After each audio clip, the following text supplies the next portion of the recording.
Bonsoir à tous. J'ai le plaisir et l'honneur ce soir de vous présenter une conférence de Juliette Lévy-Instinct sur sa restauration en cours du retable de Grunewald à Colmar. Alors, Juliette Lévy-Instinct est une restauratrice qui a été formée à l'INP et qui est une spécialiste de la polychromie et de l'ivoire. Et à ce titre, elle a restauré des pièces exceptionnelles, comme par exemple une très très belle descente de croix en ivoire polychrome du musée du Louvre qui a fait l'objet d'un livre chez Somogy en 2013. Elle a fait une publication aussi sur une sculpture du peintre Jérôme, la Corinthe. Et puis actuellement, elle est en train de faire une étude, par exemple, sur une pièce alors bien plus ancienne, qui est la Vénus de Lespug. Et bon, j'ai eu le plaisir de travailler avec Juliette parce qu'elle a été pendant bien des années responsable de l'atelier de restauration sculpture au département des restaurateurs et donc a enseigné à des dizaines d'élèves son art. Hein. Et j'ai pu donc travailler avec elle pendant 5 ans et depuis elle a quitté l'INP, mais elle continue de travailler. La preuve, c'est qu'elle donc est en cours, elle travaille sur la restauration de la partie sculpture polychrome de ce retable extraordinaire, les chefs-d'œuvre de l'art gothique européen, qui est donc le retable des Antonites de Colmar. Alors, elle va nous parler de son travail et je la remercie et je lui laisse la parole. Merci Juliette. Merci beaucoup. Donc, il y a plusieurs mois, lorsque l'INP m'a demandé de présenter les sculptures du retable d'Issenheim, j'ai proposé à Anthony Pontabry, mandataire des restaurateurs de peinture, de parler avec moi afin d'aborder cette œuvre dans sa globalité. Aujourd'hui, c'est devenu une visioconférence et Anthony Pontabry étant à l'étranger m'a transmis des photos que je vous montrerai en deuxième partie. En ce qui concerne les sculptures, je dirais simplement que quand on interroge les visiteurs sur l'impression que leur ont laissé ces reliefs, ces sculptures du retable d'Issenheim, leur réponse est unanime quasiment. Des sculptures, je n'en ai pas vu.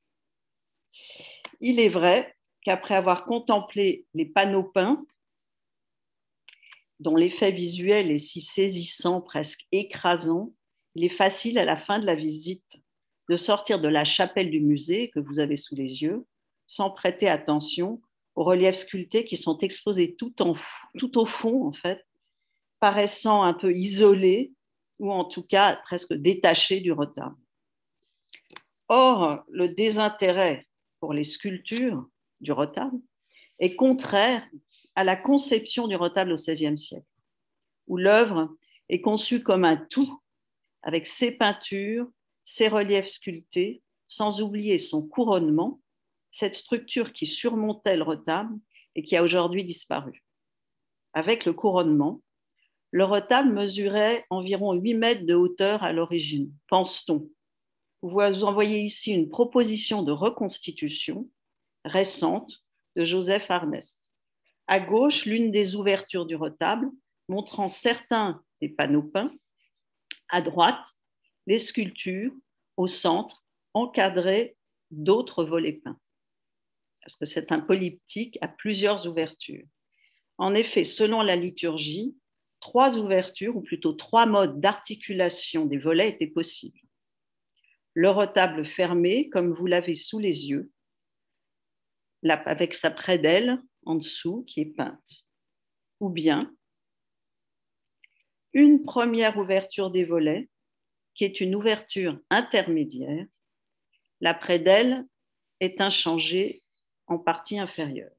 Ou enfin, une dernière ouverture, offrant cette fois la vision des sculptures entre 2 volets peints, visibles notamment lors de la célébration des grandes fêtes religieuses.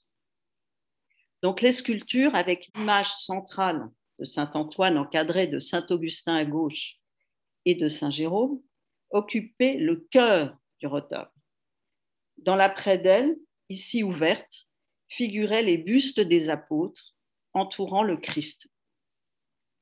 Et selon les dernières hypothèses, il est vraisemblable qu'entre 1512 et 1516, date de la réalisation du retable, ce soit non pas le peintre, mais le sculpteur Nicolas de Haguenau. Donc on pourrait dire aussi que c'est le retable de Nicolas de Haguenau et de Grunewald, le sculpteur donc, qui aurait reçu la commande du retable par l'intermédiaire de Guy Gers, précepteur de la commanderie des Antonins d'Issenheim. Issenheim était au sud de Colmar, tout près de Colmar.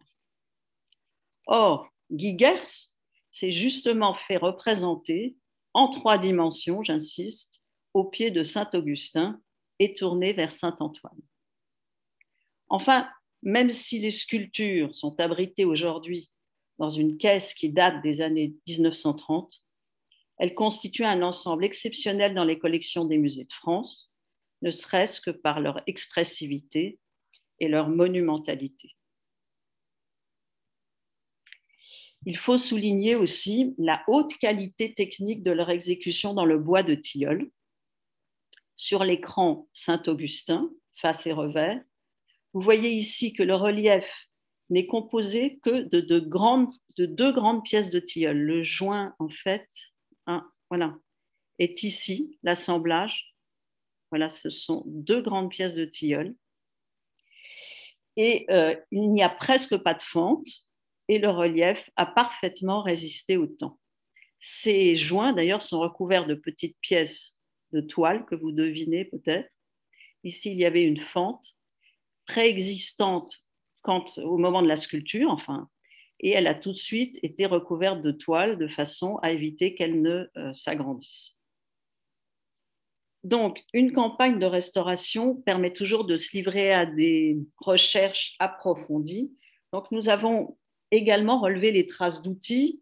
Enfin, je vous montre quelques exemples. Voici l'un des 5 reliefs de la prédelle, toujours en tilleul bien sûr, face et revers, avec le bois fendu ici et redressé postérieurement tout autour. Et sur le dessus d'une tête et sous la base, une cavité ici, 3 cavités en forme d'amande sous la base, qui sont des traces d'étau. En effet, les sculptures étaient taillées à l'horizontale, maintenues dans des établis par des étaux qui les bloquaient à chaque extrémité. Ici, une cavité donc sur la tête et 3 autres en amande qui correspondent effectivement à ce qu'on voit sur cette reconstitution qui était présentée dans un musée en Allemagne. Donc, je vous ai dit 2 mots du bois. Nous avons bien sûr contrôlé son état et nous savons que les insectes ne sont pas en activité. Nous avons tout vérifié. Je vais maintenant aborder la polychromie. Je rappelle que la polychromie est l'ensemble des couches qui recouvrent le bois, couches préparatoires, couches colorées, couches feuilles métalliques d'or et d'argent, par exemple, et décors. Cette polychromie est ici d'une qualité absolument remarquable et contrairement à ce que nous pensions au départ, elle date en majeure partie du XVIe siècle. Elle est donc d'origine en grande partie, et ça, c'est une découverte. Cette polychromie, donc aujourd'hui obscurcie, salie et en partie repeinte quand même, constitue un témoin très intéressant des techniques traditionnellement pratiquées dans les ateliers germaniques à la fin du Moyen Âge. Je vous en montre quelques exemples de ces techniques typiques.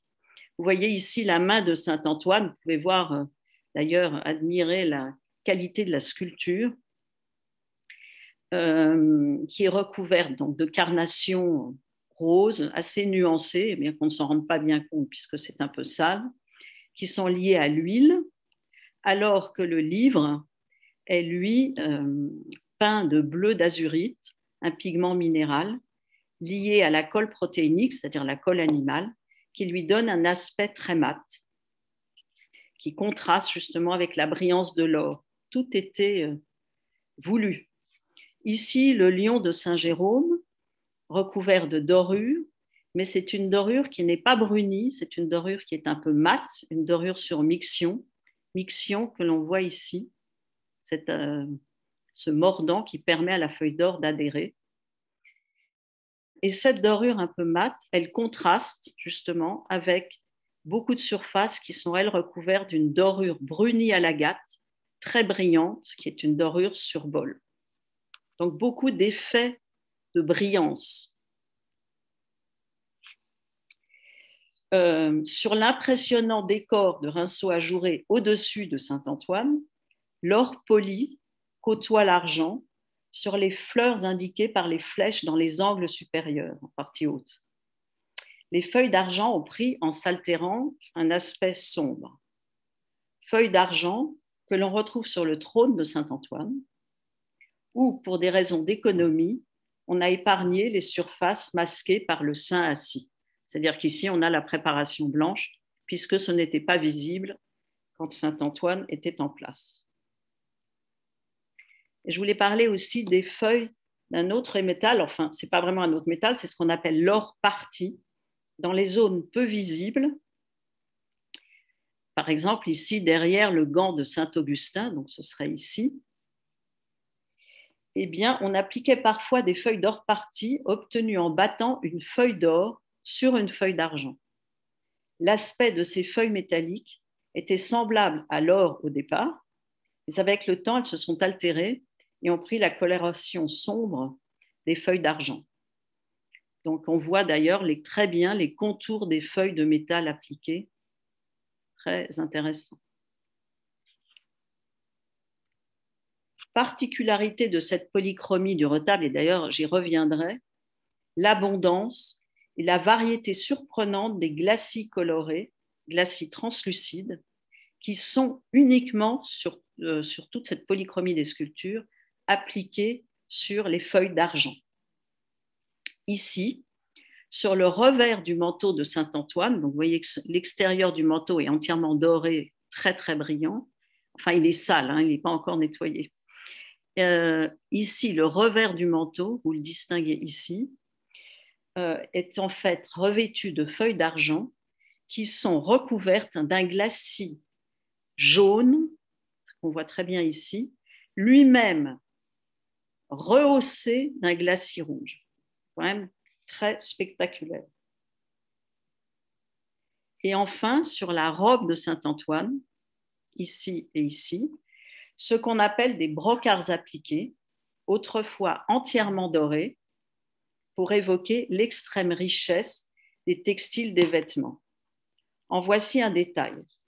On voit qu'ils sont dégradés et lacunaires. Ce sont des décors en relief imitant la texture d'une étoffe, obtenue par une technique élaborée de moulage, ici sous forme de plaques rectangulaires dont vous devinez les contours.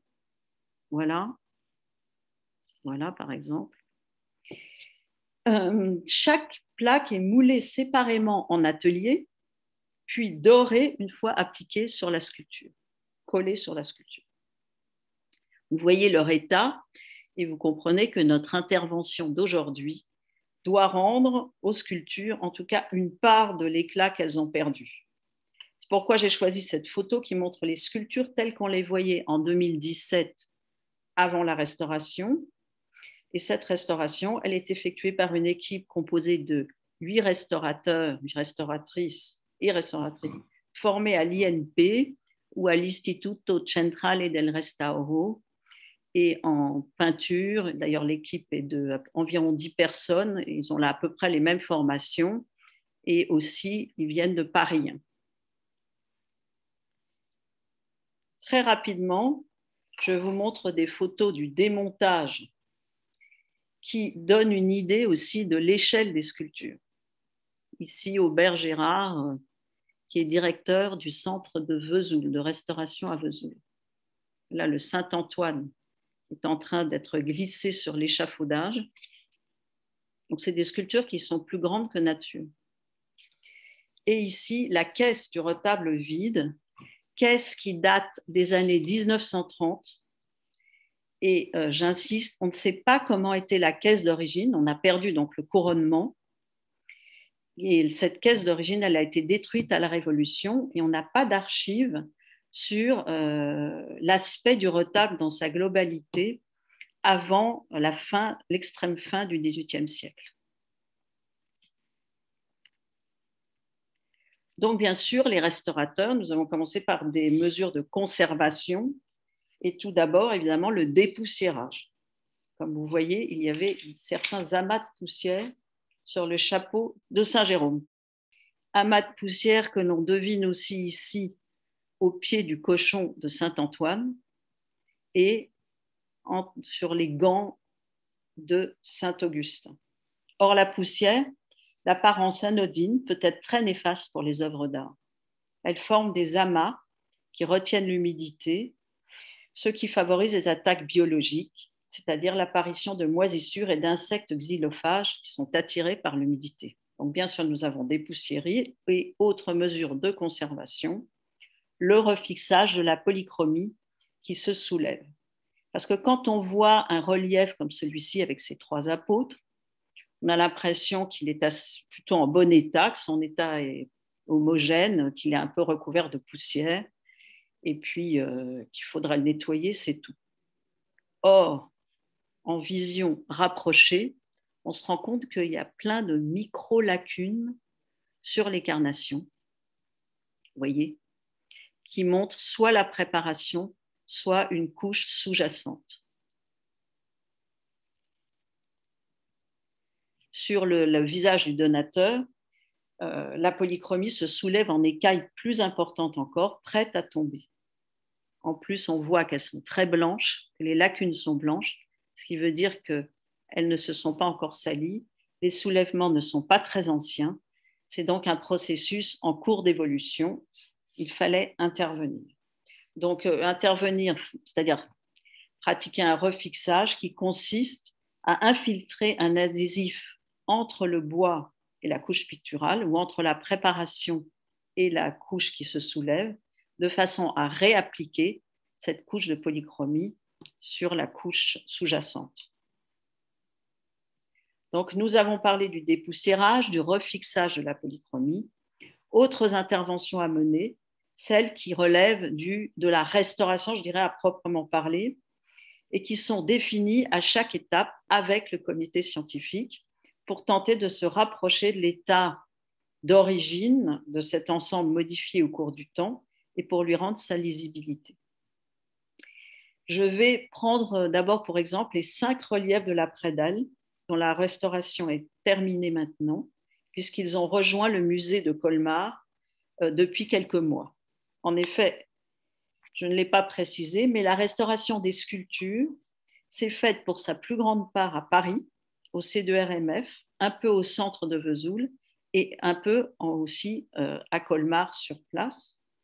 C2RMF, Centre de recherche et de restauration des musées de France. Donc là, c'est ce que vous voyez.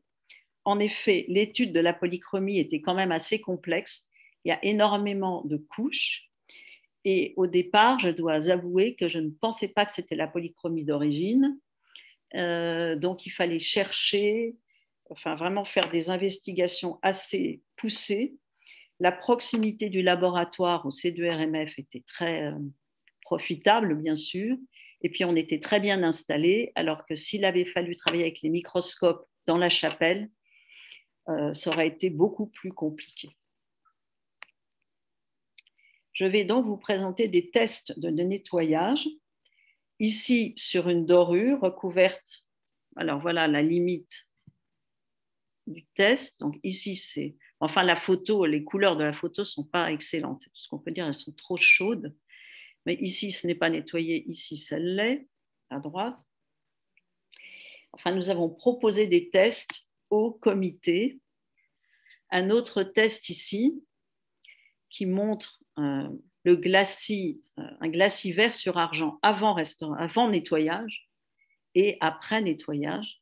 On se rend compte que le glacis est très bien conservé. Ce sont des glacis au cuivre appliqués en 2 couches sur l'argent. L'argent très peu sulfurisé, très peu altéré. Et c'est assez spectaculaire. Encore plus extraordinaire, glacis bleu sur le chapeau, sur l'argent du chapeau de Saint-Jacques. Vous voyez ici, on devine même les traces de pinceau sur l'argent. Un autre glacis bleu, encore plus étonnant, parce qu'il est très saturé comme couleur, sur le vêtement d'un apôtre, qui est un peu à l'arrière d'ailleurs, bizarrement. Et il y a d'une part un premier passage au pinceau vertical avec ce glacis bleu, puis un deuxième passage horizontal pour dessiner des rayures. Alors, voilà le test de nettoyage ici, ici. J'avoue que j'ai été très surprise de l'éclat qui avait conservé cette polychromie et que l'abondance des glacis m'a fait dans un premier temps un peu douter aussi de cette datation du XVIe siècle. Je pensais aussi à une polychromie de l'époque baroque à cause de l'abondance de glacis. Et je dois dire que les analyses de glacis étant très compliquées à réaliser, quand on avait fait les premières analyses dans les années 86, 1986, on n'avait pas réussi à identifier au laboratoire le bleu, ce glacis bleu. Et donc, comme il est assez rare, j'ai demandé à des collègues, avez-vous vu beaucoup de glacis bleus sur des retables, sur des polychromies du XVIe siècle? Ils avaient tous l'air de dire non. Ce qu'on a vu, nous, c'était des glacis bleus, c'était plutôt du bleu de Prusse, donc pigment postérieur à 1710 à peu près. Donc, ça aurait daté la polychromie du XVIIIe siècle. C'est pourquoi je doutais et je pensais que la polychromie était peut-être du XVIIIe siècle avec tous ces glacis, dont ce glacis bleu dont on pensait qu'il était peut-être du bleu de Prusse. Or, l'analyse qui a été réalisée il y a 2 ans maintenant, donc dernièrement, a montré que c'était un glacis d'indigo. Et donc, on pouvait imaginer que c'était de la polychromie d'origine, ce qui est le cas. Un autre test de nettoyage ici sur la robe de Saint-Antoine, je vous en avais montré un tout à l'heure, mais je voulais montrer un détail, donc avec cette feuille d'argent, cette première couche de glacis jaune revêtue dans les creux surtout, comme ici on le voit bien, de glacis rouge. Très intéressant cette façon de moduler le volume par des accents comme ça de polychromie.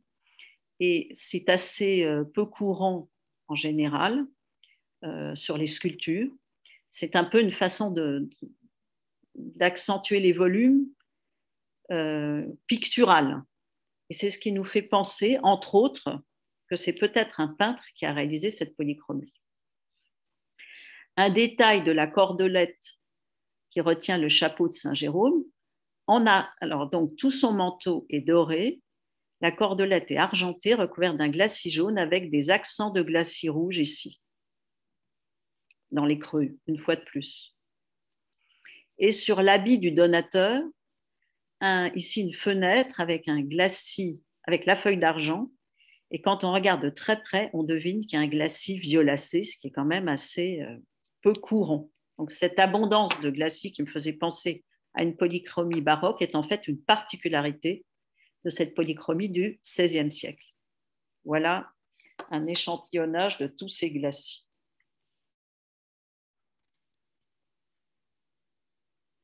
Je vais passer maintenant au problème de la restauration des carnations. Parce que ça, les glacis sur feuille d'argent, c'était relativement simple, parce qu'il n'y a pas de problème particulier. En revanche, les carnations, les visages et les mains posaient presque tous un problème différent. Voici un relief à mi-nettoyage, mais nous allons en voir des détails.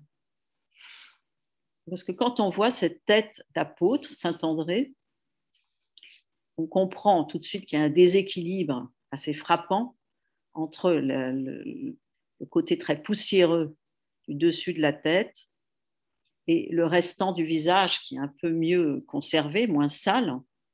Et le nettoyage doit rétablir cet équilibre, on comprend bien. Il faut savoir aussi que, certes, il y a beaucoup de salissures ici, mais il y a aussi des repins que l'on devine ici ou ici, par exemple, qui sont un peu gris violacés et qu'on retrouve un peu là, et ces repins partiels sont sans doute assez tardifs, peut-être du 19e siècle.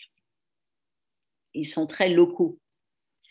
Ainsi, le visage de Saint Jean, qui paraît assez homogène avant un examen approfondi, et puis quand on commence à travailler, bon, voici la chevelure à mi-nettoyage et le visage à mi-nettoyage, on se rend compte que le nez, en fait, a été repeint dans ce gris violacé, gris un peu froid, et aussi un peu de repeint par là, etc. Donc, le nettoyage ne consiste pas simplement à retirer des salissures ou des cires encrassées, des sortes de vernis parfois, mais il fallait aussi retirer des repins partiels. Et pour les mains, c'est un peu la même chose, puisque ici, voici une des mains d'apôtre. Alors celle-ci, elle pose très peu de problèmes. Elle est revêtue de sa polychromie d'origine. Il y a simplement l'index ici qui présente pas mal de lacunes. Voici d'autres mains, un geste assez beau d'ailleurs.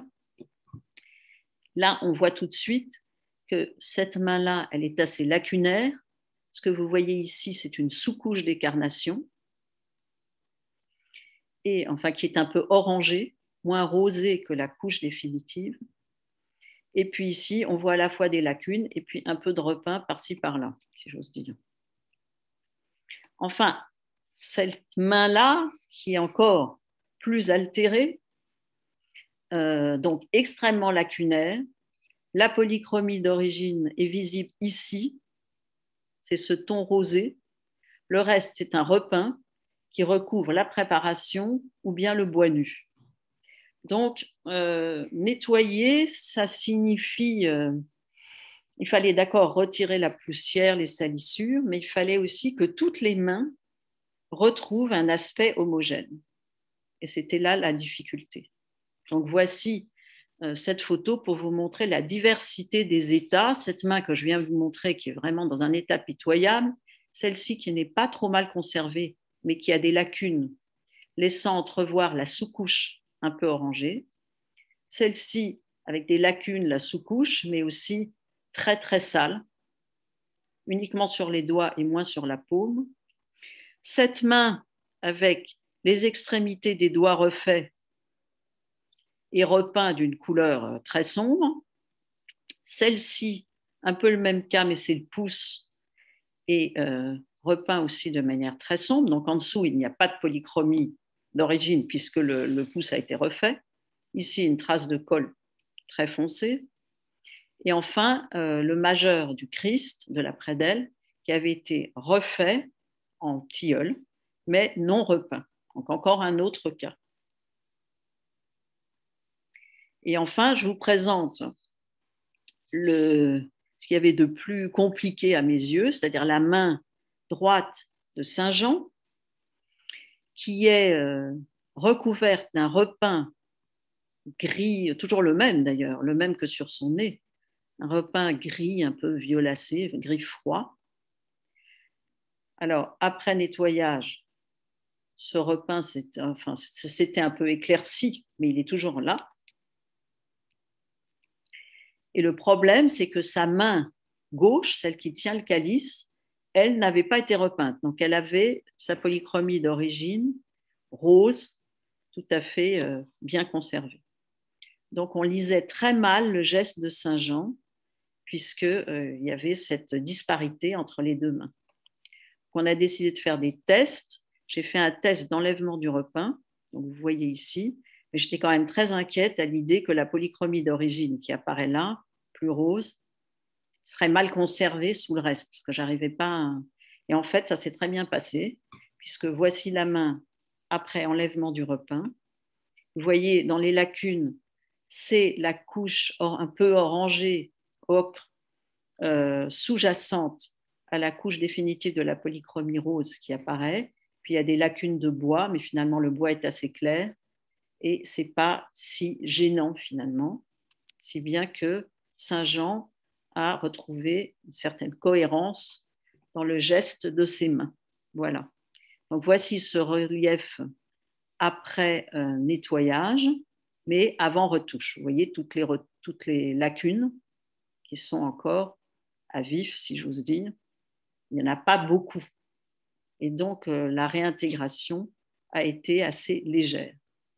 En voici un exemple, justement, sur le Christ de la prédelle.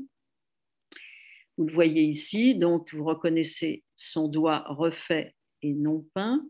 Et puis, il a un aspect assez homogène, finalement.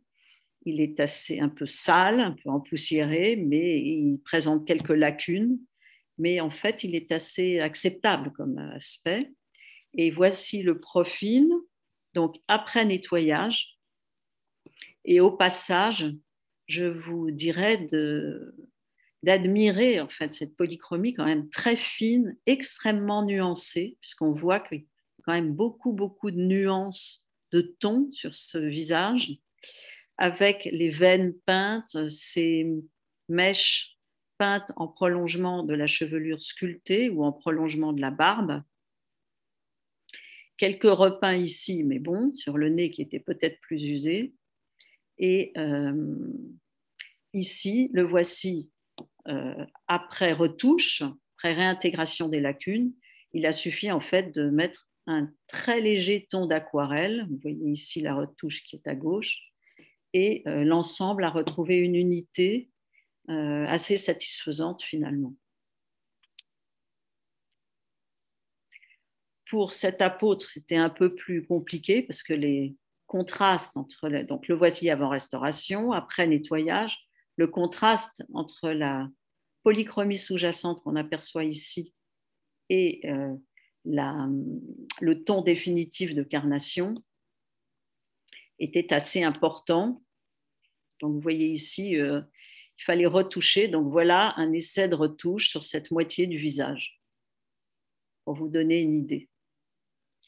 En fait, les apôtres ont été très altérés, un peu repeints comme ça par endroits, sans doute parce qu'ils avaient beaucoup de soulèvements sur les mains donc, et sur les visages. Et on pense qu'étant dans l'après-d'elle, ils ont été sans doute plus touchés par les fidèles, peut-être les dévots. Ils étaient à la portée des gens, donc qui pouvaient les toucher et qui, de cette façon-là, les ont altérés un peu, les ont usés.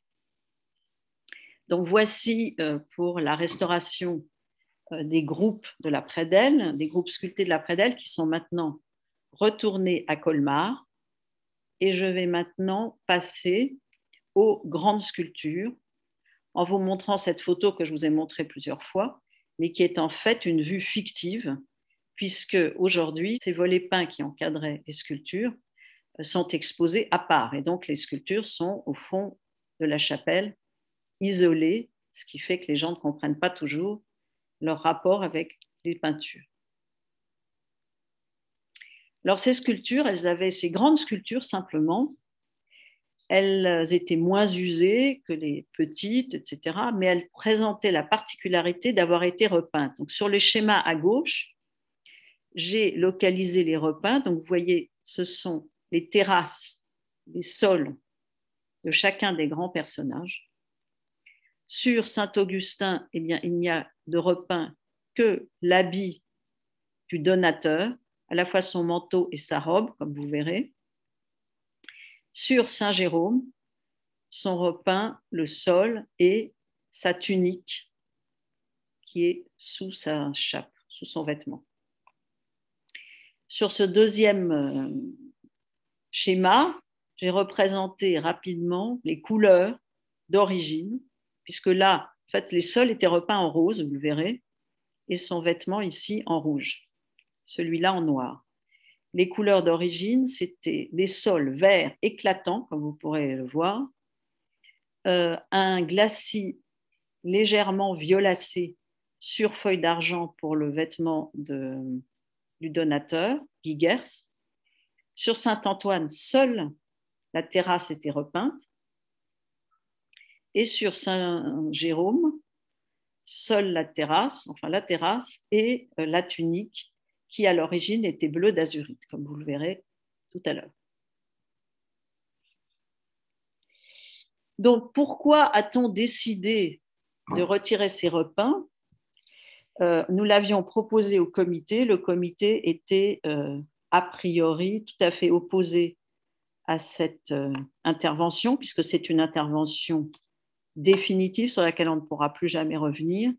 C'est aussi une intervention qui gomme une partie de l'histoire de l'œuvre, puisqu'à un moment, on pense au XVIIIe siècle, je vous expliquerai pourquoi, on a entrepris de repeindre ces parties, donc ce rose des sols. Ici, le sol n'était pas rose, mais repeint d'une couleur un peu mordorée, disons. Et l'habit de Saint-Jérôme, qui bleu, avait été peut-être parce qu'il est cardinal, repeint en rouge. Mais en fait, une fois qu'on avait étudié cette polychromie, qu'on s'est rendu compte que tout était d'origine, sauf ces quelques zones repeintes, on a quand même pensé que c'est tellement rare d'avoir un ensemble sculpté qui est encore revêtu de sa polychromie originale, que c'était quand même plus intéressant d'aller jusqu'au bout et de retrouver cette polychromie. Deuxième argument, cette polychromie, enfin ces repeints, permettaient aussi de retrouver une certaine harmonie chromatique qui rappelait celle des volets peints, puisque peut-être qu'à l'origine, il est tout à fait probable que la polychromie des sculptures et les volets peints aient été conçus ensemble, peut-être dans un projet, en tout cas global, et les pigments que nous avons retrouvés justement sous les repeints sont des pigments qui sont tout à fait présents sur les volets peints. Alors, on avait d'abord soumis quelques tests au comité. Vous voyez ici Saint-Jérôme, au sol son lion, et le sol était repeint en rose, peut-être pour imiter le grès d'Alsace, on se demandait. On voyait déjà dans des petites lacunes un peu de vert apparaître. Et donc, nous avons agrandi ces lacunes, comme vous voyez, et nous avons découvert ce vert malachite extrêmement vif, extrêmement beau. Au passage, je vous montre une étape du nettoyage sur Saint-Jérôme, nettoyage de sa doublure d'hermine,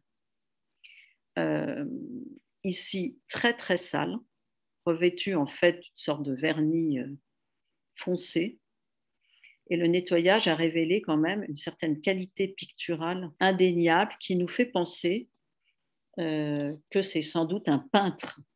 On ne pense pas du tout que ce soit Grunewald, mais un peintre peut-être de l'atelier de Grunewald qui a réalisé la polychromie des sculptures. Sur Saint-Jérôme, donc toujours, voici encore un essai de dégagement de cette polychromie d'origine. Et ici, la coupe avec le bois, l'encollage, puisque souvent entre la polychromie à proprement parler et le bois, il y avait une couche d'isolation qui était une couche organique, sans doute de la colle animale. Ensuite, la préparation blanche. Ici, le vert de ce sol extrêmement lumineux que vous voyez à droite, qui est surmonté d'un glacivert translucide que l'on sent un peu par endroits ici et qui évoque un peu un sol herbeux, peut-être des végétaux, je ne sais pas, enfin, sans qu'ils soient vraiment dessinés, mais ils sont évoqués. Et par là-dessus, le repeint, c'est-à-dire cette couche grisâtre qui est en fait du blanc de plomb, dans laquelle se trouvent aussi des grains de jaune, de plomb et d'étain. Or, ce pigment est utilisé jusqu'au XVIIIe siècle, mais au XIXe siècle, il se fait beaucoup plus rare, ce qui fait que ce repeint est sans doute, d'après nous, du XVIIIe siècle et pas du XIXe. Et ensuite, au-dessus de cette préparation avec ces grains jaunes de plomb et d'étain qu'on voit peut-être ici, la couche rose qui est constituée de blanc de plomb et grains de laque rouge, et au-dessus, la couche de salissure, de vernis, etc. Donc nous avons retiré tout ça, ces trois couches superficielles, pour remettre à découvert ce glacivert et ce vert très lumineux. Voici quelques étapes, toujours sur le sol. Donc, cette opération se fait sous loupe binoculaire, au scalpel, en clivant entre les deux couches, la couche de glacivert et la couche de préparation sous le rose, qui se séparent un peu plus ou moins facilement selon les endroits, selon qu'il y a eu de la poussière. Quand il y a de la poussière entre les deux, par exemple, ça aide et ça favorise le dégagement. Voici donc une autre étape. Vous voyez, on avance. Et puis ici, un témoin avant nettoyage de la dorure. Dorure sur miction du lion, dorure polie sur le vêtement de Saint-Jérôme. Sur Saint-Antoine, le voici ici avant cette opération qui est en cours en ce moment. Donc le repeint était un peu ocre, un peu vert, un peu rouge, enfin ça dépendait des endroits, ce repeint du 18e. Et ici, on voit apparaître le vert. Voici, il apparaît de plus en plus. Et voici le stade où nous en sommes aujourd'hui. Donc on n'a pas fini. Ce qui est intéressant quand même, c'est que la limite entre le vêtement et cette terrasse verte apparaît de manière très très nette maintenant, et elle renforce cette impression presque d'une apparition d'un personnage qui surgit de manière presque surnaturelle. Sur Saint-Jérôme, autre repeint, comme je vous le disais, sa tunique rouge qui recouvrait, nous l'avions déjà vu, du bleu, on le voyait dans les lacunes. Donc voici la coupe stratigraphique, le bois, la préparation. Ici, une sous-couche noire sur la préparation, le bleu d'azurite, très beau. Et ensuite, le repeint rouge vermillon avec quelques grains de mignon. Donc, voici 2 étapes du dégagement de ce bleu qui va changer sans doute énormément la perception que l'on aura de l'harmonie chromatique des sculptures. Et voici aussi en cours le col de Saint-Jérôme, donc c'est le même vêtement qui avait été repeint en rouge. Et voici ici à mi-dégagement du col, c'est l'état actuel d'ailleurs. De même qu'on dégage aussi le rouge d'origine sur le petit bonnet qui se trouve sous son chapeau de cardinal, qui avait été repeint dans un rouge assez épais. Et en dessous, c'est un rouge beaucoup plus subtil, un glacis rouge sur un rouge vermillon.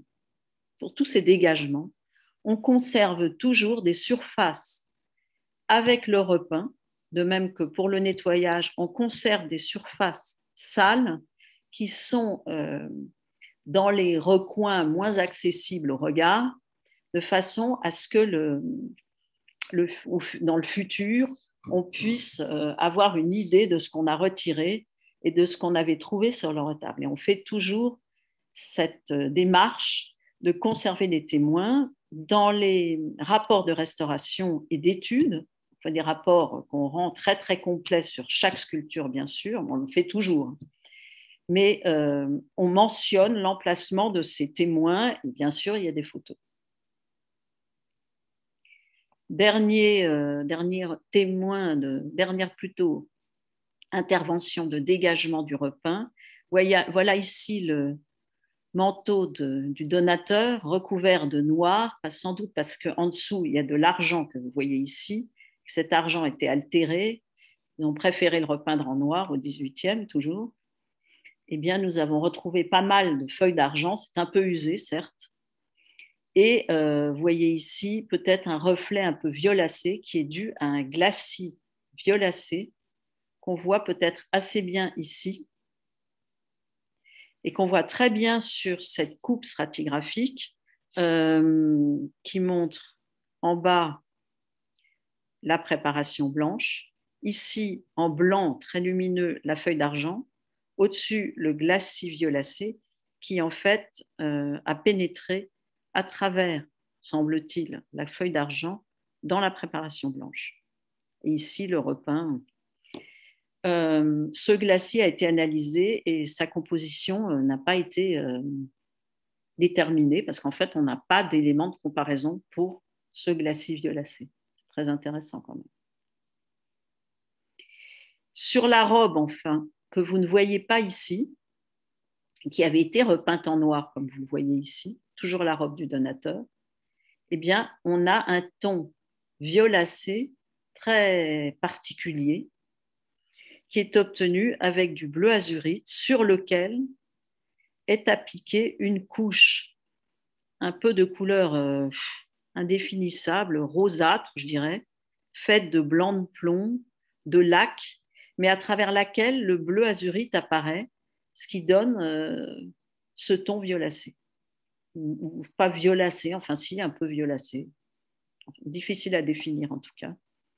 Et c'est très intéressant parce que vous le verrez tout à l'heure, dans les peintures, on a exactement cette stratigraphie à plusieurs reprises. Enfin, je termine pour les sculptures par ces deux fragments que Panchika Begri a retrouvés dans les réserves et qu'on suppose être des fragments du couronnement qui surmontait le retable à la façon peut-être de cette représentation différente de celle que je vous avais montrée au début. Celle-ci est de Théodore Klem, sculpteur, et elle date du 19e siècle. Donc, ces deux fragments vont être restaurés, exposés dans une vitrine à Colmar, à côté du retable, de façon à évoquer ce couronnement perdu, mais qui était sans doute quand même très impressionnant. Voici, je termine ainsi sur les sculptures. Voilà donc le bleu qui réapparaît sur la manche de Saint-Jérôme, le vert sur les sols, et nous espérons donc que ces couleurs vont permettre, au moins mentalement, puisque les panneaux peints ne sont pas à côté des sculptures, de redonner un semblant de lien avec les panneaux peints dont je vais parler maintenant. Donc, je vous montre à présent des diapositives que m'a passé Anthony Pontabry et qui m'a dit assez rapidement, qui me les a commentées pour que je recommence. Alors, j'espère ne pas me tromper. Donc, voici la présentation du retable avec la crucifixion, ici, Saint Sébastien, de ce côté, et Saint Antoine, qui est représenté plusieurs fois puisque c'était le couvent de l'ordre des Antonins, comme vous savez, à Isenheim. Et ici, la lamentation sur le corps du Christ, sur la prédelle. Ici, la résurrection, très impressionnant, n'est-ce pas, et l'annonciation, qui sont encore dans leur cadre d'origine. À gauche, le concert des anges et à droite, la nativité.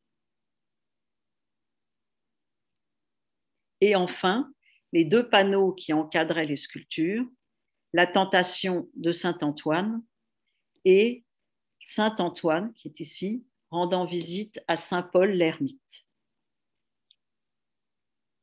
Toujours dans des cadres d'origine, avec du bleu azurite, du rouge vermillon et de l'or. Donc, pourquoi une restauration? Eh bien, pas vraiment à cause de l'état du bois, puisque l'état du bois est très bon, comme pour les sculptures. C'est le bois de tilleul qui a été employé et il n'y a pas vraiment de problème de structure.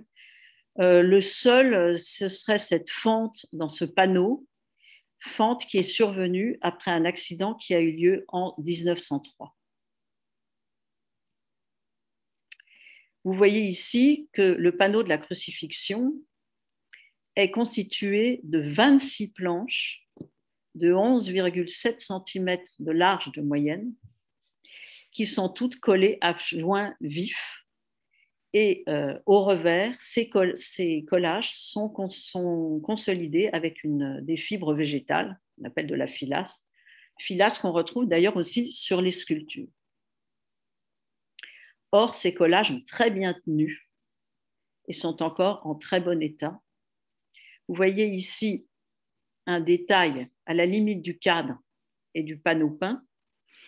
Le menuisier de Grunewald avait pris grand soin de ménager un espace qui permettait au bois, quand il se gonflait à cause de l'humidité, de prendre de l'espace sans provoquer de fente. Il y avait un espace ménagé pour que le bois puisse jouer face aux variations hygroscopiques. Et ici, au centre de ce panneau, en revanche, donc ça, c'est possible sur les côtés, près des cadres. En revanche, au centre, entre deux planches, ici, il y avait un taquet. Alors là, je n'ai pas très bien suivi, j'avoue que je ne me représente pas très bien la chose, mais derrière la feuillure, là je vous lis, un petit taquet en bois fait que les mouvements du panneau ne se font que vers les côtés, c'est-à-dire vers les cadres. Donc tout était conçu d'une manière extrêmement sophistiquée, intelligente. Un exemple maintenant sur les cadres, évidemment l'emplacement des charnières et les angles qui sont plus sollicités sont plus dégradés et donc nécessitent vraiment une restauration. En ce qui concerne la couche picturale, elle était en bon état. Vous voyez ici que le vernis oxydé et jauni recouvre pas une polychromie, une couche picturale qui est tout à fait bien conservée. Et un détail du ciel de la crucifixion qui est peut-être plus compliqué en tout cas, où le vernis était plus sombre, encore plus sombre, parce qu'en fait, il était encore plus ancien. Et en plus, il y avait des repeints. Anthony Pontabry m'a montré ce détail pour bien insister sur le fait que les pigments au cuivre, dont sont peints notamment les végétaux, comme ceux-ci par exemple, ne sont pas du tout altérés et que cet aspect brun n'est pas dû à leur altération, mais à l'oxydation du vernis qui les recouvre. Ici, un détail du ciel de la Lamentation sur la prédelle, qui est peint d'une manière très extraordinaire. Vous avez de l'encrassement et des repeints. Mais en fait, d'une manière générale, cette couche picturale est quand même très bien conservée. Alors, un mot des cadres. Les cadres, je vous avais montré tout à l'heure, ceux qui étaient bleu azurite, rouge et dorés, ils sont assez bien conservés. Donc, les restaurateurs de sculpture les ont un peu repris, vous le verrez. Mais celui de la crucifixion était recouvert d'un repeint, de cette couche un peu indéfinissable qui imite un faux marbre. Et donc, des fenêtres avaient été faites et on a découvert qu'il y avait un autre faux marbre, sans doute d'origine, sous ce repeint. Donc, c'est une restauration sur les panneaux qui est principalement d'ordre esthétique. Vous savez peut-être qu'en 2011, il y avait une première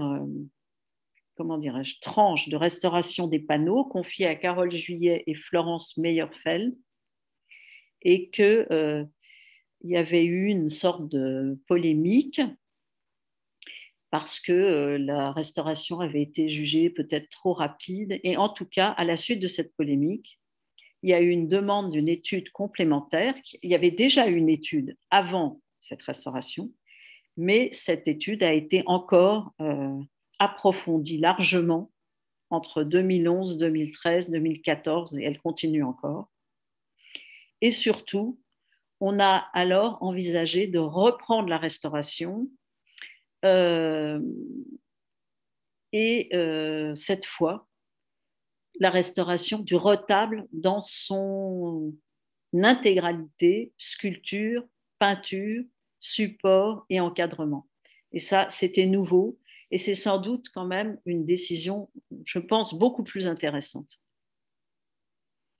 Donc, l'étude préalable en question pour les panneaux peints a consisté, je vais aller vite, évidemment à consulter les principales archives scientifiques, les principaux, toutes les analyses, etc., du C2RMF notamment. On a aussi regardé les anciennes restaurations, sachant qu'on n'a aucune documentation avant la fin du XVIIIe siècle, un constat d'état après la Révolution, ensuite une suite de quelques interventions, jusqu'à l'intervention en 2011 de Carole Juillet et Florence Meyerfeld, qui étaient ici, et dont il a été démontré qu'elle n'avait pas du tout altéré la couche picturale et qu'elle n'avait pas été trop loin dans le nettoyage. Ça a été néanmoins intéressant de reprendre l'étude préalable. Et vous voyez ici ce fameux cadre bleu, rouge, or qui est d'origine. Donc, des radios ont permis, par exemple, de localiser des lacunes, comme ici au pied de Saint-Antoine. Vous voyez toutes ces zones noires qui sont en fait des lacunes de la couche picturale. Les pigments ont fait l'objet d'analyses, il l'avait déjà été, mais ça a été encore enrichi. Alors les jaunes, je vous en avais parlé, jaune de plomb et d'étain. Le vert, c'est du vert au cuivre, mais mélangé souvent à du jaune de plomb et d'étain, ou alors avec du blanc de plomb. Donc il y a toutes sortes de mélanges pour obtenir, il faut le dire, toutes ces nuances quand on pense que c'est le même textile ici qui prend toutes ces couleurs. C'est absolument extraordinaire, la variété des nuances et des mélanges de pigments. Donc, l'azurite ici, le bleu, gris, violacé, c'est justement de l'azurite comme ce que je vous avais montré, dont la nuance est obtenue par ajout de blanc de plomb et de grains de lac rouge. De même ici, pour ces rouges, on voit que c'est un mélange de lac de Kermès sur lac de Garance. Le lac de Kermès, c'est une lac obtenu avec un colorant organique d'origine animale, sur une couche de lac rouge aussi, mais obtenu avec un colorant d'origine végétale, la Garance, plus des grains de vermillon. Et en sculpture, dans les glacis, on a remarqué le même type de mélange et de nuances très recherchées.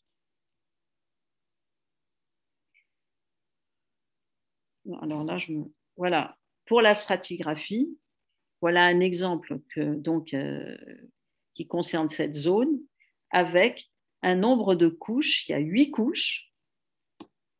Et en sculpture, on a été, en polychromie aussi, assez impressionné par le nombre de couches superposées. Donc, reste de préparation au carbonate de calcium, impression blanche au blanc de plomb dilué, azurite, blanc de plomb et grains de lac, comme d'habitude, blanc de plomb et aluminosilicate, c'est-à-dire des terres, blanc de plomb avec des terres, de l'azurite et du quartz, azurite, blanc de plomb et quelques grains de lac rouge, etc. Et ensuite de la lac rouge. Enfin, c'est vraiment très impressionnant, cette sophistication dans la recherche de la nuance. Voici des tests encore de nettoyage. Donc, avant nettoyage, vous voyez ici cette palme qui est très assombrie par le vernis.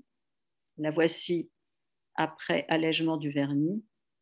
Et du coup, évidemment, il y a de la lumière qui apparaît, des accents des vibrations qui sont très intéressantes. Ce projet aussi a consisté à présenter la conception d'une nouvelle structure permettant d'évacuer le retable en un minimum de temps. Donc, plusieurs restaurateurs qui sont nommés ici, Jean Perfettini, Elisabeth Graal, Anthony Pontabry, y ont participé avec une société, la société ATEC. Et les pompiers ont fait des répétitions d'ailleurs. Voici l'ancienne structure sur laquelle était présenté le retable et la nouvelle structure qui permet, en cas d'inondation, incendie, etc., d'intervenir et de démonter l'ensemble du retable en un temps extrêmement record. Je ne me souviens plus, mais je vous montre maintenant la restauration. Restauration pour les peintures, entièrement en présence du public, avec un enclos de vitres qui sépare les restaurateurs du public. Chaque ensemble de panneaux peints est restauré l'un après l'autre, ce qui fait que le public peut admirer au moins 2 ensembles qui ne sont pas en cours de restauration. Des photos prises à chaque étape, comme en sculpture. Ici, les restauratrices de peinture en train de mettre au point le protocole de nettoyage. Voici un test. Vous voyez que c'est absolument spectaculaire. Sur la prédelle, donc un détail, ce ciel bleu, ces verts, ces blancs du voile de la Vierge, les chairs, les carnations, le bleu, le linge du Christ et ces carnations. C'est C'est absolument extraordinaire. Ici, d'autres tests, je pense qu'ils sont là et là. Donc, le vêtement, enfin, ça crée une immense différence avec l'état avant restauration. C'était déjà extrêmement éclatant, extrêmement vibrant. Ça l'est encore plus maintenant, et pourtant, ce n'est qu'un amincissement du vernis. Il en reste, je l'ai vu très nettement, en restaurant moi-même un des cadres, j'ai vu à la limite entre le cadre et le panneau peint que les restaurateurs avaient laissé du vernis, les restaurateurs de peinture. Vous voyez, c'est dégradé absolument extraordinaire. Encore un test ici.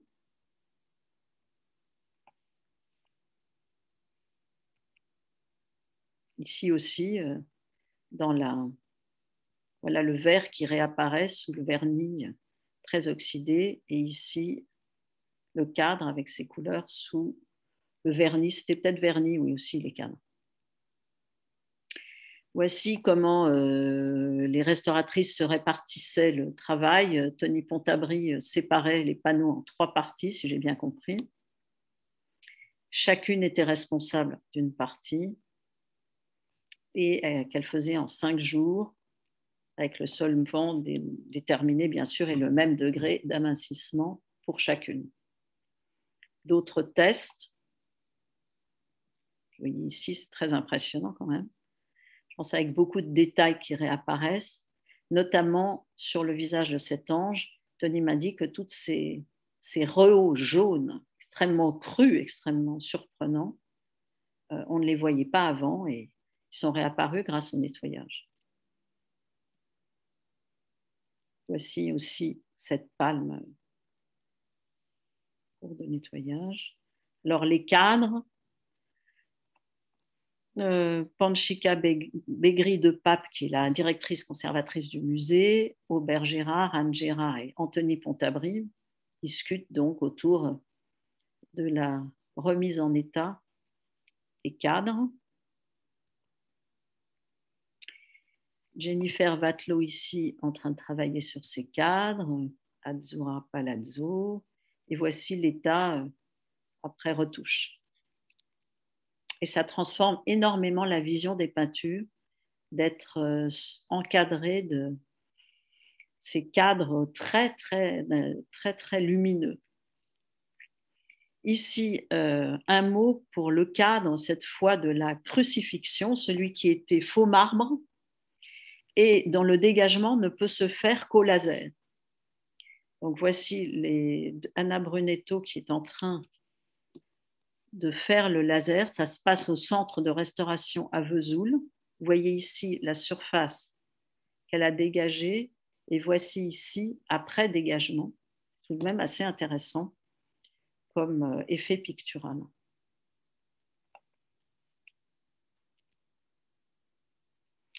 Sur la crucifixion se présentaient des altérations assez particulières, notamment, bon, voici le comité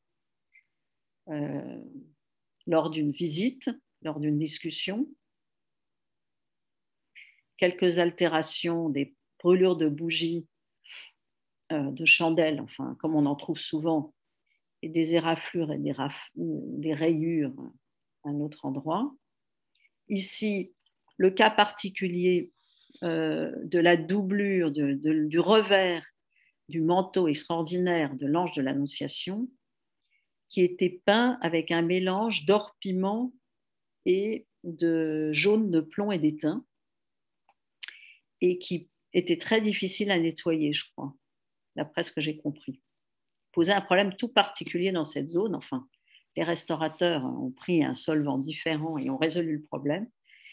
Et Tony Pontabry disait que les insectes qui creusaient des galeries sous le jaune d'or piment, c'est-à-dire sulfure d'arsenic, quand ils arrivaient en surface et qu'ils sentaient l'arsenic, le sulfure d'arsenic, replongeaient à l'intérieur du bois pour continuer leur galerie et essayer de trouver un autre endroit où sortir. Et donc, il y a une configuration très particulière des galeries d'insectes à cet endroit. Et pour la crucifixion, ce qui était vraiment plus compliqué, c'était le ciel, qui était très très noir au départ et qui en réalité à l'origine était beaucoup plus nuancé, assez noir en haut, en partie haute, c'était du noir de carbone, et dans la partie un peu plus basse, si j'ai bien compris, il y a une sorte de dégradé et un mélange pour essayer d'avoir un bleu nuit peut-être, obtenu avec du bleu azurite et un pigment que je ne connaissais pas, qui est assez rare, qui s'appelle la stibine, qui est un pigment gris, je crois, et qui donne ce ton un peu gris violacé, gris bleu, très particulier. Voilà.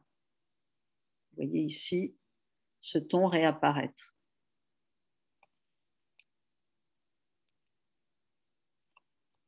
Le voici ici. Et puis voici aussi l'effet du nettoyage sur la main. Et on aperçoit beaucoup mieux maintenant les hachures, tous ces détails ajoutés, ces cernes très particuliers que Grunewald ajoutait parfois.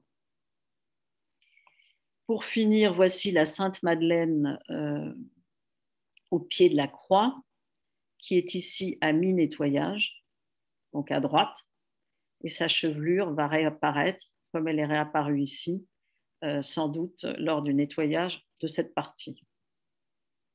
La Vierge de la Crucifixion aussi, dont les larmes n'étaient pas visibles avant nettoyage, avec toutes ces nuances infinies, un peu bleutées, un peu vertes, un peu jaune, absolument extraordinaire, et ce trait noir qui souligne certaines parties.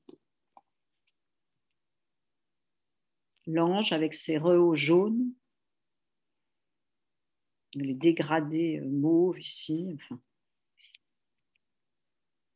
Et un exemple de réintégration, malheureusement, avec 2 photos qui n'ont pas été prises dans les mêmes conditions, donc, mais enfin qui donnent une idée quand même du fait qu'il n'y a pas tellement de lacunes. Et voici, une fois les lacunes réintégrées par les restaurateurs de peinture. Et la dernière image, je crois, après nettoyage. Et c'est terminé. Merci infiniment, Juliette, pour cet exposé remarquable. Il n'y a pas de questions pour l'instant. Moi, j'aimerais bien savoir, les Augustin et Antoine, les grandes sculptures puisque taille réelle, sont donc pleines alors. Exactement, c'est vrai. Elles sont. Non, Saint-Antoine est évidé. Ouais. Et il est constitué d'une grande bille, dans une grande bille de tilleul absolument énorme, qui a été entièrement évidée. C'est absolument magnifique. J'aurais pu montrer des photos de ça, c'est vrai aussi. C'est très impressionnant de voir le dos de cette sculpture. Il y aura une publication, bien sûr, à l'issue de la restauration, qui prendra en compte les cadres, les sculptures, les peintures, et où tout ça sera exposé. Donc, effectivement, pour éviter que les fentes n'apparaissent dans le bois, on évidait les sculptures comme le Saint-Antoine, qui était de très grande dimension, il est plus grand que nature, alors que les 2 sculptures, Saint-Augustin et Saint-Jérôme, qui sont plaquées sur le fond du retable et qui sont beaucoup moins épaisses, ne nécessitaient pas un évidement. D'accord. Voilà. Donc, elles ne sont pas évidées et elles sont en parfait état, comme les planches des panneaux peints. C'est vraiment impressionnant. Il y a plusieurs questions des spectateurs. La première, c'est: avez-vous une idée de la raison des repeints très localisés sur les sculptures? Oui, sur les apôtres, qui sont repeints peut-être sur les mains et les usures des visages. Comme je le disais, on peut peut-être supposer, mais c'est une hypothèse, que comme ils étaient dans la prédelle, les dévots pouvaient les toucher et que ça les altérait, ça finissait par user la couche picturale, la peinture, la polychromie plutôt. Et du coup, à un moment, on a repeint ces zones à user. Tandis que sur les grandes sculptures, les 3 grandes sculptures qui ont été repeintes sur les sols et sur certaines parties des vêtements, je pense là que c'était parce que les couleurs d'origine ne convenaient plus. C'est une question de goût ou peut-être d'iconographie, puisque les sols verts, herbeux, peut-être semblaient incongrus pour de grands personnages comme ça, et on les a installés sur des sols rosés qui sont peut-être une imitation de grès. Le bleu de la robe de Saint Jérôme paraissait peut-être aussi ne pas convenir pour un cardinal au XVIIIe siècle, alors qu'à la fin du Moyen Âge, on a plusieurs exemples de Saint Jérôme qui ont des habits bleus, mais au XVIIIe siècle, peut-être qu'on voulait qu'il soit habillé en rouge, tout simplement. Mais c'est des hypothèses. En tout cas, ce n'est pas l'état pour les grandes sculptures, l'état de la polychromie qui justifie le repeint. C'est une autre raison. Encore une question, Juliette, de Benoît Gène. Y a-t-il une protection de la surface avec un vernis de restauration? En tout cas, sur les sculptures, non. On n'a rien mis du tout. Je pense qu'il vaut mieux les surveiller de près très régulièrement plutôt que de mettre un vernis, ce qu'on fait rarement en sculpture. Sur les peintures, eh bien, les peintures, leur restauration n'est pas terminée. Celles dont le nettoyage et la retouche est terminée, si j'ai bien compris, ont reçu un vernis provisoire. La crucifixion, dont la restauration n'est pas tout à fait terminée, n'est pas encore vernie et elles vont encore être vernies, effectivement. Enfin, c'est la dernière étape, je crois, de la restauration des peintures. Question de Camille Brook. La technique de l'application de glacis sur argent est-elle fréquente pour la polychromie des sculptures de cette époque? L'argent, on ne le laissait jamais sans glacis. Donc, oui, c'est fréquent. Ce qui n'est pas du tout fréquent, c'est l'abondance ici de surface revêtue de glacis et la variété des couleurs de ces glacis, puisqu'on a des glacis jaunes, rouges, verts, violets, bleus, et les glacis bleus, c'est tout de même assez rare. Hein. C'est pour ça d'ailleurs, comme je vous l'ai dit, que je pensais que c'était peut-être une polychromie baroque. C'est l'abondance des glacis, l'abondance de ces surfaces argentées revêtues de glacis. Très frappant, très particulier à cette polychromie. Même si on trouve effectivement cette technique sur les autres sculptures contemporaines germaniques, c'est en général beaucoup moins étendu. C'est quelque chose qui se retrouve assez dans la sculpture germanique, hein, c'est ça? Voilà. Voilà. Ça se trouve d'ailleurs dans la sculpture germanique, la sculpture même italienne, espagnole, etc. À la fin du Moyen-Âge, il y a beaucoup de glacis, même avant, il y en a. Mais ici, c'est vraiment l'étendue de ces surfaces traitées comme ça. Et puis, il y a aussi autre chose, en fait, que j'ai un peu évoqué, mais très rapidement, c'est que dans le fond des plis argentés, donc on a toujours, mettons, par exemple, à l'intérieur ou sur le revers du manteau de Saint-Antoine, qui est recouvert d'argent, il y a un glacis jaune à peu près partout. Et puis, dans les creux, il y a un glacis rouge qui accentue l'ombre et qui accentue le volume. Et ça, d'une certaine façon, en sculpture, en général, on ne le fait pas puisqu'on a les 3 dimensions. Donc, on met la feuille d'argent et le glacis jaune partout. Et puis, les 3 dimensions sont là. Et là, ce qui nous fait aussi penser que c'est un peintre qui est intervenu, c'est cette manière d'accentuer et de représenter les creux en ajoutant encore un glacis plus sombre, un peu comme sur une peinture. Pour signifier un creux, on va mettre une ombre colorée. Autre question, pourriez-vous préciser davantage comment les dorures ont été restaurées, techniques utilisées, différences entre les différentes méthodes de dorure? Elles ont été refixées, enfin elles étaient très peu soulevées en fait. Donc on a un peu refixé et on a nettoyé avec des gels de solvants organiques. Quant à vous donner la recette, je ne m'en souviens même plus. Enfin, c'était pas très compliqué, hein, c'était juste un peu sale, rien de très particulier. Moi, j'avais une question de Béotien. L'or parti, quel est l'avantage de l'or parti? C'est un avantage économique, c'est ça? Ouais, ouais. C'est ce qu'on pense, parce qu'en fait, ça évitait de mettre. C'était dans les parties cachées, donc on ne mettait pas d'or et on mettait cette feuille métallique qui était moitié or, moitié argent. C'est plutôt une mesure d'économie. Quelquefois, on dit aussi que c'est peut-être pour accentuer les creux, puisque c'est dans des zones un peu Mm. cachées, où c'est donc c'est dans des creux, dans des endroits peu accessibles, et bien ça pouvait accentuer peut-être visuellement, parce que ça devenait plus foncé, les creux, mais ça, c'est pas du tout prouvé, hein, cette, cette hypothèse. Donc finalement, la crucifixion est encadrée par ce cadre plus Arbre. récent en faux marbre, c'est ça? Ouais, c'est ça. Ça surprend pas par rapport aux autres cadres à filets bleu, bleu, rouge? J'avoue que je n'ai pas vu Ouais. les faits, mais en tout cas, c'est intéressant parce qu'il semblerait que ce faux marbre soit d'origine. Ah oui.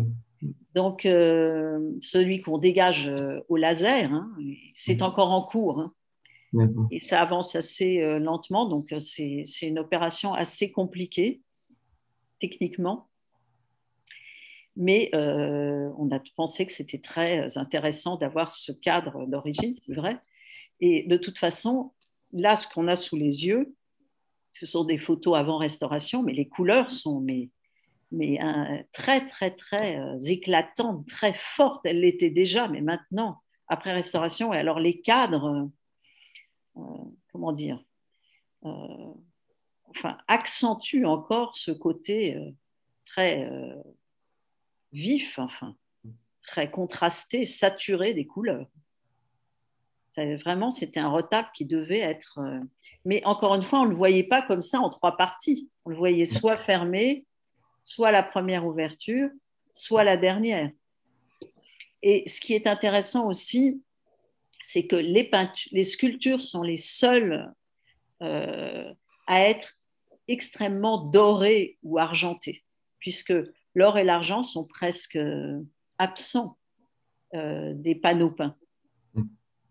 Donc, la vibration et l'éclat des panneaux peints, il vient de l'art de Grunewald, de toutes les nuances extraordinaires de couleurs qu'il a employées.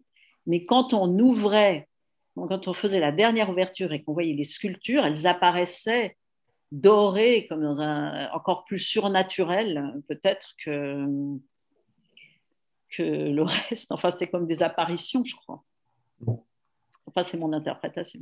Une question de Muriel Filonsuc. Pour les zones de carnation, comment allez-vous réintégrer les couleurs au niveau des lacunes? Allez-vous laisser les zones altérées en l'état sans polychromie ou les deux sont possibles selon les endroits des sculptures, mains, visage? Bah, effectivement, les deux sont possibles selon les endroits et le degré d'altération. On a recherché surtout à avoir une unité et qu'aucune main n'accroche le regard, aucun visage ne frappe par sa différence. Bien sûr, chaque personnage de la prédelle, chaque apôtre a une couleur différente de visage, de coloration, de carnation. Mais bon, on a respecté ça, bien sûr. Mais comme je vous l'ai montré, je vous ai montré un exemple sur le profil du Christ, un exemple de réintégration à l'aquarelle. Et je vous ai montré ensuite un autre exemple sur un des saints, un des apôtres, je veux dire, un des visages. Et donc, on essaye de retoucher avec un ton un peu plus pâle que l'original, de façon à ce que de près, on voit où se trouve la retouche. On est un peu moins interventionniste qu'en peinture, en sculpture en général. Mais en même temps, il faut que l'ensemble retrouve son unité. Donc, on ne retouche pas sur le bois nu, on a laissé le bois nu. Et parfois, on l'a éclairci un peu, on a essayé de l'éclaircir. Parfois, on l'a un peu foncé pour essayer de le rendre moins choquant. Mais voilà, on l'a laissé. Voilà, c'est peut-être plutôt ça la réponse. Dans les tests de nettoyage, c'est la question d'un élève de l'INP. Avez-vous pensé à utiliser des gels siliconés? Non, alors on n'en a pas eu besoin. Mais parce qu'on a utilisé des tests assez simples. Et en peinture, je crois que c'est la même chose.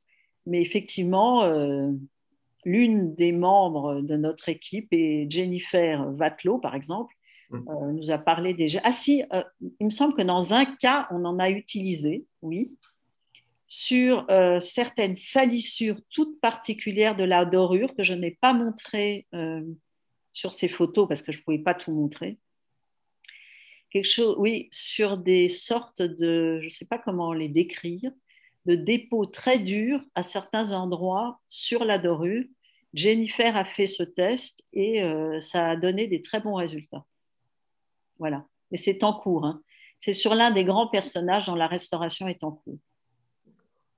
L'un des grands personnages, c'est-à-dire Saint Jérôme, je crois, ou Saint Augustin.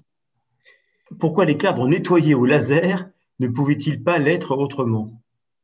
Bah, écoutez, ça ne marchait pas. Je ne sais pas, c'est le repeint qui était d'une part très résistant à toutes les sollicitations chimiques, ou bien alors, moi j'étais pas là quand ils ont fait les tests, hein, mais quand ils ont fait les tests, je suppose que soit ce repeint, ces solvants n'attaquaient pas, ne dissolvaient pas le repeint, soit quand ils le faisaient, ils altéraient aussi la couche d'origine sous-jacente, et puis au scalpel, par voie mécanique, sous loupe binoculaire, ça prenait des heures. Donc, ça aurait coûté une somme astronomique. Et le laser a été testé et ça donnait les meilleurs résultats. D'abord, ça donne de très bons résultats et en plus, ça va beaucoup plus vite donc, qu'au scalpel. C'est pourquoi on l'a envisagé. Merci Juliette. Autre question, est-ce que vous utilisez les retouches à Trateggio?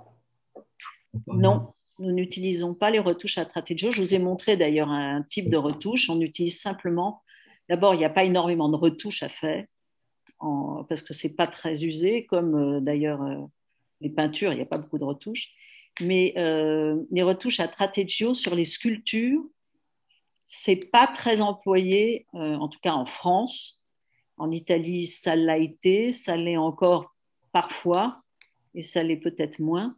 Et en France, ça ne l'a jamais été beaucoup. Et moi, je trouve ça très perturbant de faire des petites lignes verticales alors que le volume tourne. Je trouve que c'est assez compliqué et ça perturbe un peu la vision des volumes. C'est mon opinion.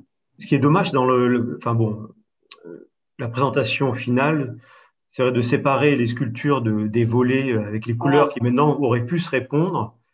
Ça enlève beaucoup de l'effet d'origine. C'est vrai que de toute façon, avec ces polypiques à transformation, c'est difficile d'avoir les différentes étapes en une seule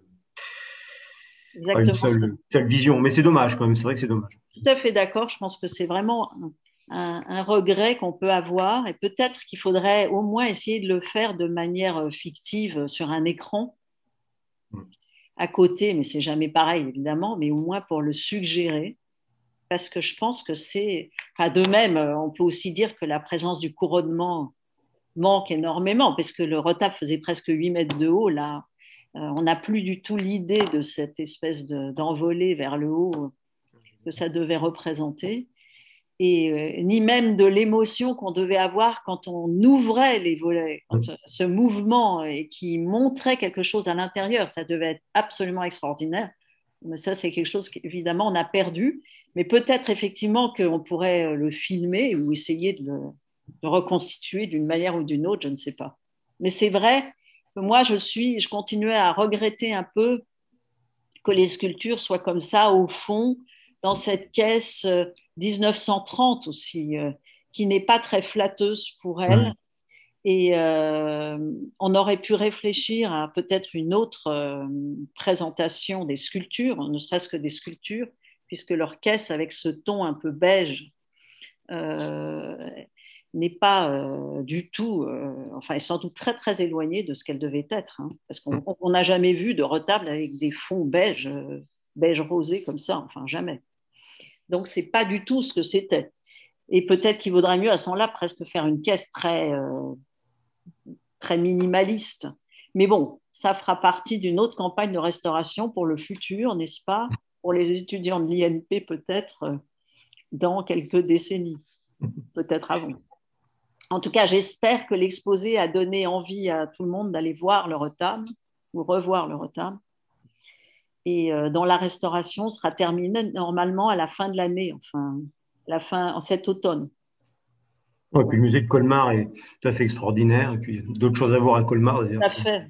que ça. Ouais. Il y a des merveilles. Une dernière question, Juliette, d'un spectateur.